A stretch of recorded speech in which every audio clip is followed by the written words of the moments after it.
থেকে চলে যাইতেছ, আর আমরা তোমারে বুঝতেই চাইনি। আমগো স্বপ্ন, আমগো আশা ভরসা নিয়ে খালি তোমারে আমরা দোষারোপ করে যাইতেছি। ভাইয়া, তুমি অন্তত কাউরে না বলতে পারতা। আমি তো তোমার আপন ছোট ভাই, তুমি তো অন্তত আমারে বলতে পারতা। এত বড় একটা ঘটনা ঘইটা গেছে, আর আজকে তুমি চইলা যাইতেছো, এই যাওয়ার দিন তুমি এত বড় ঘটনাটা আমাদের বললা। আরে ভাই, অন্তত আমাদের তো একবার বলতে পারতা। আমরাও তো তোমার পরিবার, তাই না? পরিবার, পরিবার, তোমরা তোমরা আমার পরিবার। আহ, বাস্তবতা এইটাই যে আমি সারাটা জীবন প্রত্যেকটা মানুষের জন্য চিন্তা করছি আর ভাইবা গেছি।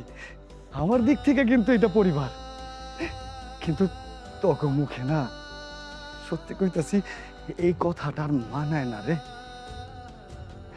যখন আমি জানলাম আমার ক্যান্সার, আমি শুধু আর একটা মাস বাঁচবো তোর সাথে থাকার জন্য, জানোস আমার আমার এই বুকটা কেমন ধরপর ধরপর করতেছিল, কেমন আনচান আনচান করতেছিল। অনেক তো তোকে জন্য করছিলাম, ভাবছিলাম আমি হাইয়া যদি তো করে কই তোর সারপ্রাইজ হবি, আমার ভালোবাসা দিবি, আমার আগলায় রাখবি, অন্তত একটা বার হলে কেউ জিগাবি যে আমি কেন আয়া পড়ছি। কিন্তু তোরা সবাই সবার মতো করে যার যা যা আবদার ছিল সব তোরা পূরণ করছস, সব তোরা পালন করছস, আর আমারে একটা টাকার মেশিন বানায় ফেলছস। চাই না রে, আমি না আর তোকে পরিবার, তোকে ভালোবাসা, তোকে মোহাব্বত কোনো কিছু চাই না।